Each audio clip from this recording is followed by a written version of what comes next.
অধিকার চাওয়াই কি এখন সবচেয়ে বড় অপরাধ? দুর্নীতিমুক্ত নিয়োগ আর নিজের যোগ্যতার মূল্য চাইতে গিয়ে আবারও রাষ্ট্রীয় বল প্রয়োগের শিকার ভারতের ঝাড়খণ্ডের তরুণ প্রজন্ম। প্রশ্নপত্র ফাঁস আর কোটি কোটি টাকা জালিয়াতির বিরুদ্ধে কথা বলায় শত শত সাধারণ চাকরি প্রার্থীর উপর বর্ষিত হলো পুলিশের লাঠি আর tear gas.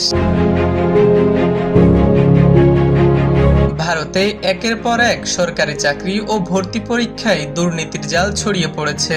Jharkhand public service commission এবং স্টাফ সিলেকশন কমিশনের অধীনে হওয়া পরীক্ষাগুলোতে অনিয়ম এখন নিত্যদিনের ঘটনা। ক্যারিয়ার ধ্বংসের মুখোমুখি দাঁড়িয়ে ক্ষুব্ধ শিক্ষার্থীরা সিদ্ধান্ত নেন রাঁচির বিধানসভা অভিমুখে পদযাত্রার।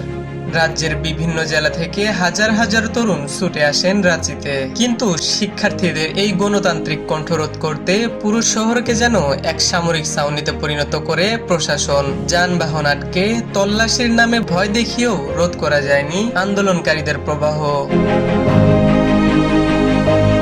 পুলিশের একাধিক ব্যারিকেড ঘুরিয়ে যখন তরুণরা বিধানসভার দিকে এগোতে শুরু করেন, তখনই নেমে আসে বর্বর পুলিশি হামলা। সুশৃঙ্খল মিছিলে সরাসরি চালানো হয় সাঁজোয়া বাহিনীর জলকামান ও লাঠিচার্জ।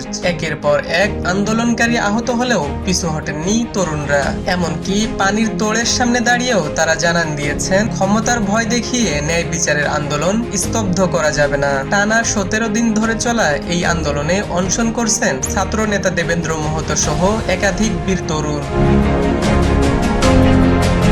সরকারের দুর্নীতির গোমর কিন্তু ইতিমধ্যেই হাটে হাড়ি ভেঙেছে। সিআইডির তদারকির মুখে জেপিএসসির 3 সদস্য ও চেয়ারম্যান তড়িঘড়ি করে পদত্যাগ করতে বাধ্য হয়েছেন। এতেই স্পষ্ট প্রশ্নপত্র ফাঁসের এই চক্রের পেছনে রয়েছে প্রভাবশালী রাজনৈতিক ও প্রশাসনিক হাত। অথচ সরকার এখন 13টি বিতর্কিত পরীক্ষার জায়গায় মাত্র 3টি বাতিল করে পুরো ঘটনাটি ধামাচাপা দেওয়ার চেষ্টা করছে। ষষ্ঠ দফার আলোচনাতেও শিক্ষার্থীদের মূল দাবি, অর্থাৎ নিরপেক্ষ সিবিআই তদন্ত এবং পুরো পরীক্ষা ব্যবস্থার আমূল পরিবর্তনকে সম্পূর্ণভাবে উপেক্ষা করা হয়েছে। দিল্লির নিট আন্দোলন থেকে শুরু করে ঝাড়খণ্ডের এই ঐতিহাসিক প্রতিবাদ প্রমাণ করে দিয়েছে যে শাসন ব্যবস্থা আজ কতটা ব্যর্থ ও ছাত্র বিরোধী। সাধারণ তরুণদের রুটি রুজির ভবিষ্যৎ যখন অন্ধকারে, তখন শাসক শ্রেণী মশগুল ক্ষমতার রাজনীতিতে। তবে ইতিহাস সাক্ষী, তরুণদের সংকল্পের সামনে কখনোই কোনো দমনপীড়ন